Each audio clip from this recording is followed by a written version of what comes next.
So, ito sir, may tanong ako. Naniniwala ka ba na drug addict ang ating Pangulo ayon sa dating Pangulong PRRD?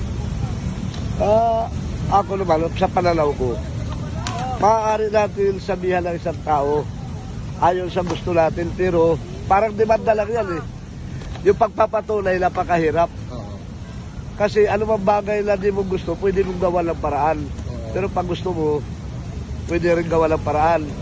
Kaya, kontra gusto at gusto, pareho. Kaya di ako maniniwala. Di ako naniniwala. At saka ako, diskontento naman ako sa mga ano natin. Kung ano yung iniluklok ng pamahalaan, ay niluklok din ng Diyos yan. Kaya ang paniniwala ko, bahala na Diyos kung ano man yung kanilang mga usapin. Kaya ako, di ako naniniwala sa mga ganyang bintang-bintang. Akala lang siguro yun. So, kapag papatunay, napakahirap.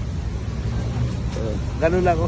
Pero napakahirap ng akusasyon yun. Pero imaginein mo, dating Pangulo po yung nagsalita.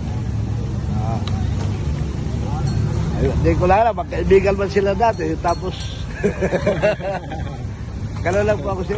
Ganun lang. So, sa tingin niyo po ba sir, yung pamalakad ngayon ni PBBM at saka yung dating pamalakad ni PRRD, anong comparison para sa inyo? Sa akin, nakadepende lang naman talaga ako sa takbo ng realidad sa buhay. Kasi kahit sino naman siguro uupong Pangulo, sa tagal ko sa kalsada nag-iikot, ay walang mababago dahil nakaasa tayo sa globalisasyon na merkado. Kaya kahit ano man gustuhin ng kahit sino uupong Pangulo ay hindi mababago hanggat hindi nababago ang pagdaigdigan usapin sa kalakalan. Kaya bawat Pangulo na uupo, mayroon tayo hangarin.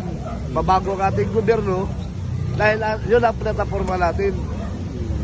Pero may mga dumarating na masalimuot na pangyayari sa buong daigdig na kailangan din natin sundan. Kasi yun ang nakita ko pananaw sa ngayon. Sa social media, sa realidad ng buhay, sa mga pangyayari, sa sakahan, lalo na doon sa mga pag-i-import at pag-i-export ng ating kalakalan.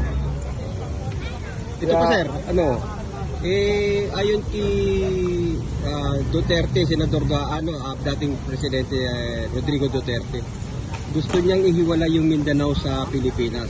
Payag po ba kayo o hindi? Mukhang hindi na babagay sa Luzon, Visayas, Mindanao. Ibang usapin na yun. Kasi hirap na tayo ang Pilipinas sa tatlong bahagi ng Pilipinas. Tapos papasukan pa lang ibang ihiwalay pa. So hindi kayo payag. Pangit na yun. Umayawan ako sa gusto. Kung ano mangyari sa bandang huli, ito pa rin talaga ako. Kasi, pero para sa akin talaga, bakit? Hindi po, hindi. Ayaw nyo. So hindi kayo payag. Bahala lang sa ligang batas ng Republika ng Pilipinas. Thank you sir.